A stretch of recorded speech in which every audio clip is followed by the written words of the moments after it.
Hi guys.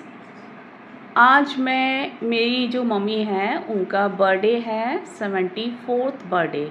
तो उसके लिए मैं उनका एक्सपीरियंस जानना चाहती हूँ और आप सभी को भी ये बताना चाहती हूँ कि इतनी उम्र तक पहुँचते पहुँचते एक स्त्री क्या कुछ झेलती है, एक स्त्री कितने अप्स एंड डाउन से गुज़रती है, उसके चेहरे पे जो झुर्रियाँ आती हैं, उसके बाल जो सफ़ेद हो जाते हैं, उसके पीछे की क्या मेहनत होती है, तब जाके वो एक दादी माँ, नानी माँ, एक संपूर्ण स्त्री बन पाती है।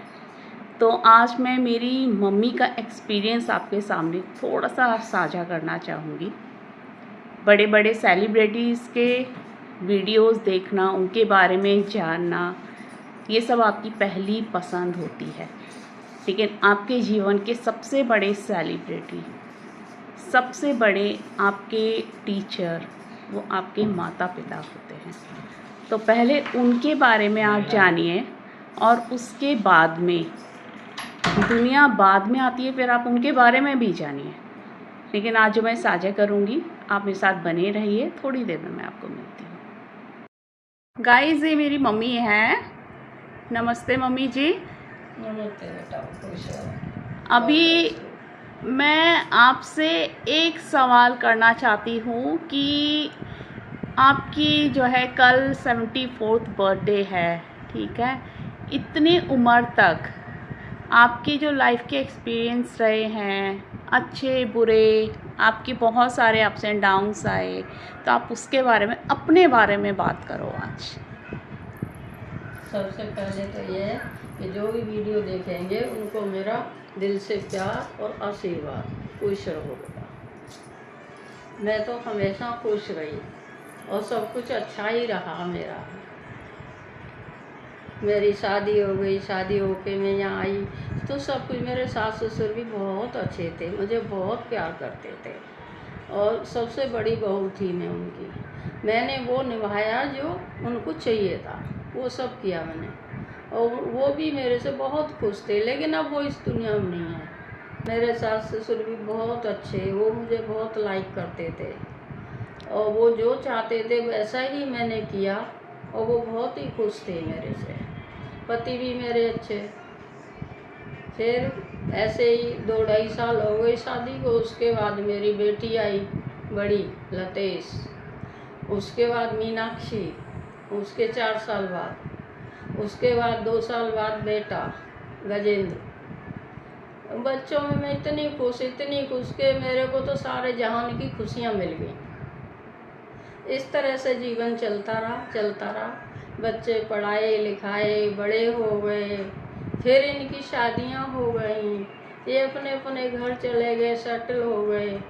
जब इनके बच्चे हुए, मैं नानी बनी और इनके पापा नाना बने, तो हम लोग बड़े ही खुश थे, बहुत खुश थे, जैसे कि हमको पूरा जहान मिल गया हो।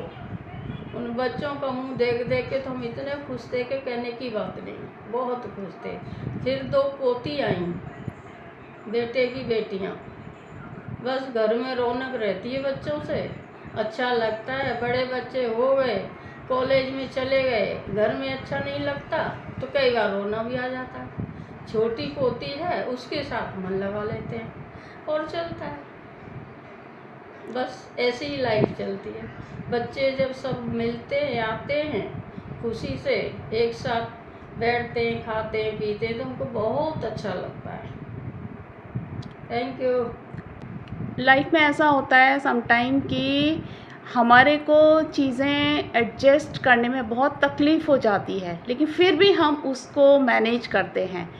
तो आप बताइए कि ऐसी कंडीशन अगर आज के यंगस्टर्स के सामने आती है, किसी के सामने आती है, तो उनको किस तरीके से उस चीज़ को टैकल करना चाहिए, अपने दिल और दिमाग को एक जगह रखकर। मुझे तो कुछ याद ही नहीं आता कि ऐसा भी समय कोई आया, पर छोटी मोटी बातें तो हर एक घर में हर एक के साथ होती हैं।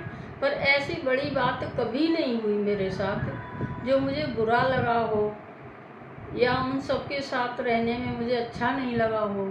सब कुछ अच्छा ही रहा। अब मैं याद करके भी मुझे याद नहीं आता कि ऐसा कौन सा समय था जो खराब था। कोई समय खराब नहीं था, सब कुछ अच्छा ही रहा। ओके, थैंक यू मम्मी जी, आपने अपनी लाइफ के कुछ छोटी सी एक्सपीरियंस हमारे साथ शेयर किया, बहुत अच्छा लगा। और अब मैं ये जिनको भी भेजूँगी, जो भी देखेंगे सोशल मीडिया पर, तो उनको भी इस चीज़ का भान होगा कि जीवन जीना और परिवार चलाना ये कितना बड़ा टास्क होता है। एक स्त्री को किस तरीके से घर के जो परिवार के जो लोग होते हैं, बोलते हैं ना कि एक मोती के समान होते हैं, उन्हें किस तरीके से पिरो के रखा जाता है एक माला के अंदर, वो मैंने अपनी मम्मी जी से सीखा है, देखा है। और मैं भी इसी पैटर्न पे चलती हूँ और चलना चाहती हूँ। और मैं आप सभी से भी यही बोलना चाहूँगी, जो आजकल के यंगस्टर्स हैं, कि छोटी सी बात होती है और वो रिश्ता तोड़ देते हैं और अपना कोई दूसरा लाइफ पार्टनर पकड़ लेते हैं। परिवार का सिर्फ एक ही इंसान ऐसा नहीं होता है जिसके साथ आपका रिश्ता जुड़ा है, उसके अलावा के जो मोती होते हैं, रिश्ते नामक मोती, उनको पिरोए रखना एक बहुत बड़ा टास्क होता है एक स्त्री के लिए। और तभी बोला जाता है माँ को एक जननी, क्योंकि जो एक जननी होती है, गृहिणी होती है, वही अपने संसार को बसा के रख सकती है, वही एक हर मोती को पिरोकर एक माला बना के रख सकती है। तो मुझे सुनने के लिए आप सभी का बहुत बहुत धन्यवाद। मम्मी जी आपका भी बहुत बहुत धन्यवाद।